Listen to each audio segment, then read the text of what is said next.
Carnevale a Carloforte inizia il 17 gennaio ed è tradizione festeggiarlo facendo casciandra, ovvero ci si riunisce in campagna con gli amici, si mangia, canta e balla. I canti sono rappresentativi del folklore del posto, rigorosamente in dialetto. Per Giovedì Grasso si fa la sfilata in maschera e la domenica che segue si organizza il cosiddetto matrimonio, il matrimonio.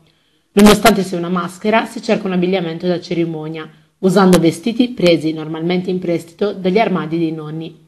I vicoli del paese e la piazza si popolano di gruppi che improvvisano vere e proprie scene teatrali.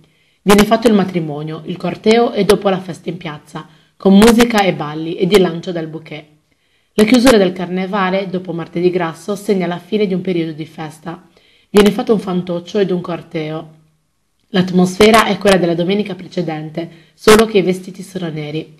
Alla fine del corteo, il fantoccio che rappresenta il carnevale viene buttato a mare. Hai